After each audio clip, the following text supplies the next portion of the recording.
This week on the road to WrestleMania, we had new champions crowned, we had a history lesson, and we found out about a special guest referee. This past Monday was a monumental Monday Night Raw in terms of the road to WrestleMania. The biggest bombshell of the night started off in the beginning when Shawn Michaels and Triple H confronted each other. Shawn went on to tell Triple H that he knew who the winner was going to be because he was going to be the special guest referee for Triple H versus The Undertaker in the Hell in a Cell at WrestleMania. Now, there's a lot of debate about if Triple H is going to have Shawn help him, or if Shawn's going to call it down the middle, or if Shawn screws Triple H to prove a point that nobody can beat The Undertaker. I think a lot of people don't like it. Some people do. I think it adds to the story. I think that this story with Triple H, Undertaker, and Shawn Michaels should have an end to it. And by having all three of them involved in the match, I think it makes it more dramatic than what it would have been. Now, the other big bombshell was Santino Marella winning the United States Championship from Jack Swagger with much involvement from Teddy Long, John Laurinaitis, Dolph Ziggler, Kofi Kingston, and that whole thing. I really, truly believe that Santino's title win is long overdue. I think he's deserved it for a while. He's really stepped up his role in WWE, and he's ran with the character that WWE has given him. They turned him into a comedian, and he's making it work. I mean, the fans love him. The fans get behind him. The fans think he's funny. What more could you ask for from Santino? I think they're really starting to let him, show off a little bit of his wrestling ability. They're doing it slowly, but they're slowly letting him, show what he's capable of. The other thing that was fun this week was The Rock going around Boston, Massachusetts, giving us a history lesson of the British invasion of the United States and King George and all this he did in terms of mocking John Cena. A lot of people thought the segments were funny. I completely thought they were a waste of time, except for a few of them. There's a couple lines in there that were funny, but why waste a half hour of TV on, The Rock touring around Boston? I just didn't get it, but, towards the end again, John Cena and The Rock met in the ring and had another verbal exchange, and, each week keeps getting more heated by the week. So, the war of words is good. I'm just waiting for them to come to blows. I think that's what everybody's waiting for, unless they're doing something where they don't touch each other until WrestleMania, I guess. But this week ought to be interesting because The Rock and John Cena are going to be going one-on-one with The Rock concert versus a John Cena rap show.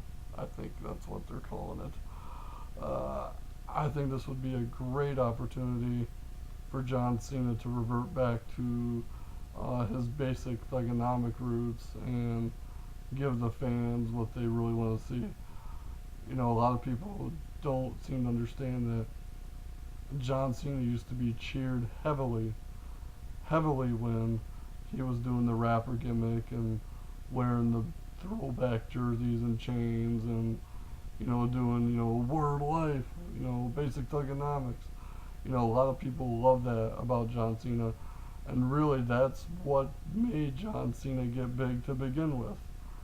So, I wouldn't be surprised to see Cena revert back to that a little bit, right before WrestleMania. I would love to see him come out to basic economics um, at WrestleMania. Will it happen? Probably not, but one could always dream. The one thing that concerns me this far on the road to WrestleMania is the undercard. We already have 5 matches made, but there are guys out there like Randy Orton and Kane and Dolph Ziggler, Kofi Kingston, Jack Swagger, just to name a few, don't even have a match yet. And this is a little disconcerting because some of those guys, work hard all year round, and some of them are even main eventers most of the time. So I know they're doing away with Money in the Bank for now at WrestleMania. The last I heard was the Money in the Bank ladder match would now be at SummerSlam to make SummerSlam a little bit more of a prestigious event, which I can understand that they're trying to build SummerSlam into another WrestleMania type pay-per-view, but from what I'm hearing right now is one of the big undercard matches is going to be Team Long versus Team Laurinaitis. We don't know who's going to be on either side, but I would think they would plug in guys like Kofi Kingston or Santino or Jack Swagger, Dolph Ziggler in that match. I really think it's probably going to wind up being like a traditional 5-on-5 Survivor Series tag team match, kind of like an elimination match where whatever team wins, gets control of WWE. So like if Team Laurinaitis wins, John Laurinaitis runs both shows, or vice versa. If Team Long wins, Teddy Long will run both shows. So it remains to be seen if that match actually happens. But I believe this coming week we really need to start seeing a build-up of the undercard. There's no Divas match currently, even though I've heard rumors of Trish Stratus wanting to wrestle. I've heard rumors of Medusa, aka Alundra Blaze, wanting to wrestle Beth Phoenix. I say we have like a triple threat match of the past, present, and future divas or something like that. Because really Beth Phoenix has kind of run down the whole divas division with really no good matches, except with Tamina, who's another gal I think that needs to get a push here. Tamina really should have gotten the divas title, back at Elimination Chamber, but they're really pushing Beth Phoenix hard right now, and that's understandable. She's kind of been the center of the Divas division for a while. Now, as far as the tag team division goes, obviously Epico and Primo still hold the tag titles, and I would think being in Miami for WrestleMania, where it's a very large Hispanic community, you would think the WWE would put them on the pay-per-view to garner somewhat of a Hispanic, drawing. But the problem there is, who are their opponents going to be? The only 2 tag teams that really face them are R-Truth and Kofi Kingston, and then the Usos. So they might have a triple threat match, or maybe just a one-on-one, tag team match. I don't know. But right now, there's only 5 matches made with 3 weeks left, and they really need to start focusing on the undercard for WrestleMania, because the undercard is just as important as the main events. If you don't have somewhat of a good undercard, the pay-per-view is bound to flop. Everybody expects every match at WrestleMania to be a classic. Has it happened the last couple of years? No. The last WrestleMania I remember where every match was great was WrestleMania 17, and that was 11 years ago. So WWE really needs to start building on, like the Randy Ortons and the Kanes and the Dolph Zigglers here very quickly. So on SmackDown, not a whole lot happened this week.